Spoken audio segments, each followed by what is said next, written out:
આ અનુભવ જ્ઞાનનું વર્ણન છે અને બીજે ઠેકાણે એમ કહ્યું છે કે અમને અનુભવ જ્ઞાન થયું છે, તો પછી તેમને કેવળ જ્ઞાન થઈ જવું જોઈએ. તો શું ફેર છે? હા, જ્ઞાન સારમાં અનુભવ જ્ઞાનનું ખૂબ જ વર્ણન કર્યું છે અને પૂજ્ય આચાર્ય શ્રી હરિભદ્ર સુરી, પૂજ્ય ઉપાધ્યાય શ્રી યશો વિજયજી તથા પૂજ્ય આચાર્ય શ્રી હેમચંદ્ર સુરી બધાએ લખ્યું છે કે અમને અનુભવ જ્ઞાન થયું છે. આપણા શાસ્ત્રમાં અનુભવ જ્ઞાનનો ખૂબ જ મહિમા ગાયો છે. આત્મામાં અનુભવ જ્ઞાન પ્રગટે તેને અનુરોધાએ કહ્યો છે. જેમ સૂર્ય ઉગે તે પહેલાં અજવાળું ફેલાવાનું ચાલુ થાય છે, જેથી અંધકારનો નાશ થતો જાય છે, પરંતુ તે પૂર્વાચલની લાલિમા તુલ્ય ઝાંખો પ્રકાશ હોય છે. આ અનુભવ જ્ઞાનનો પ્રાદુર્ભાવ એક અતિ ઝાંખા પ્રકાશ રૂપે અપુનર્બંધક અવસ્થાથી ચાલુ થાય છે અને પરાકાષ્ઠાના અનુભવ જ્ઞાનનું નામ જ કેવલ જ્ઞાન છે.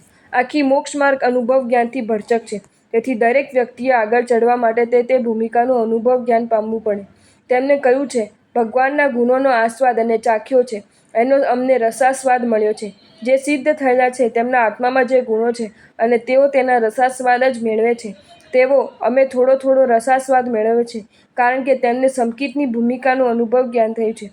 પણ તેમને હજુ કેવળ જ્ઞાન પામવા માટે બીજી ઉપરની ભૂમિકાઓનું અનુભવ જ્ઞાન મેળવવાનું બાકી છે. માટે અનુભવ જ્ઞાન થાય એટલે તરત કેવળ જ્ઞાન પામી જાય તેવું નથી. કઈ ભૂમિકાનું અનુભવ જ્ઞાન છે તે સમજવું પડે. જો તમને આ વિડીયો ગમ્યો હોય તો આ વિડીયોને લાઇક કરો અને શેર કરો અને આવા જ નવા વિડીયો જોવા માટે જૈન ફેક્ટ્સ એન્ડ સ્ટોરીઝની ચેનલને સબસ્ક્રાઈબ કરો. ધન્યવાદ.